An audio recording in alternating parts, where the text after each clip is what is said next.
There are two ways of loading images onto the whiteboard. This tutorial describes how to place an image on the whiteboard using one of the drawing tools. First, you would create a new whiteboard. And it's a good idea to give the whiteboard a name so that you can easily find it when you're looking for it later.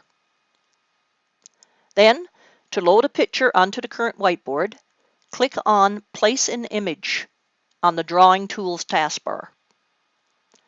Your cursor will turn into a cross cursor. You would then drag the cross cursor across the whiteboard for the size that you wish to display the image. When you release the mouse, a screen pops up and you can navigate on your computer to where the image is located and then select it. Then click Open and your image will be displayed upon the screen.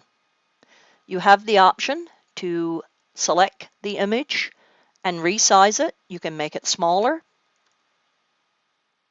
or larger, and you can move it to wherever you would like it located on your whiteboard.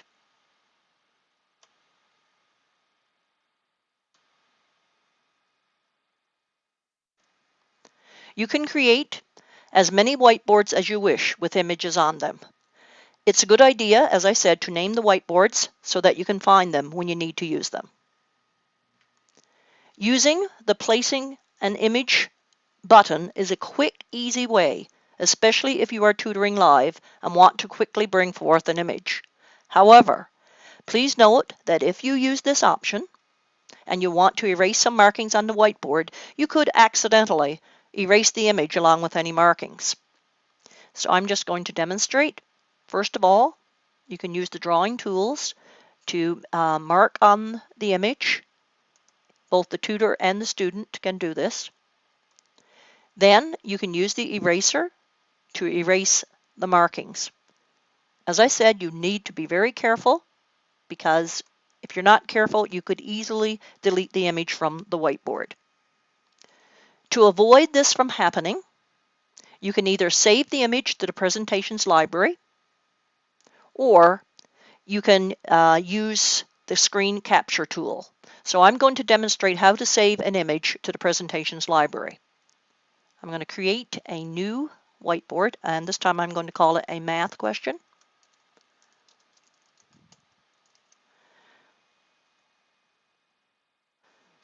Once again, I will click on the Place an Image button, drag my cursor across the screen, and I will choose a question that I want to display on the whiteboard. Next, if you wish, you can save this particular image to the presentations library by clicking on the whiteboard option on the main menu and then going to the bottom where it says Store Current Whiteboard to Presentations. You click on it and give it a name.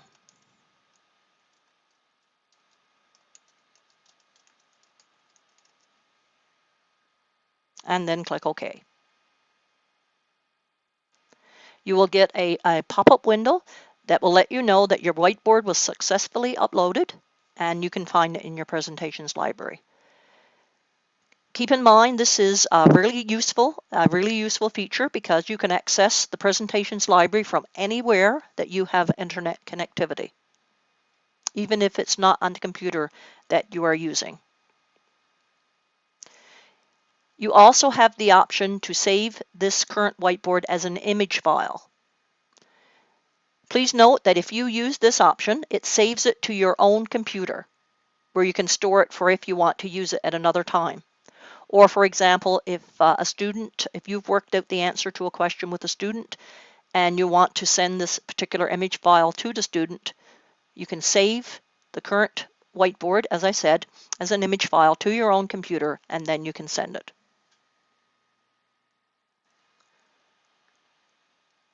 I'm just going to go to the presentations library. I'm just going to delete this from here, and then I'm just going to go to the presentations library and show you the question, and I'm just going to display it on the whiteboard.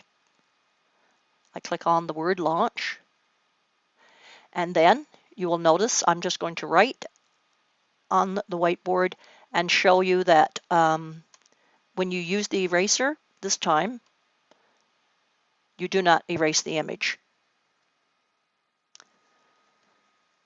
Another option to place an image on the whiteboard is to use the screen capture tool. And this particular feature will be described in another tutorial. Thank you for listening to this tutorial.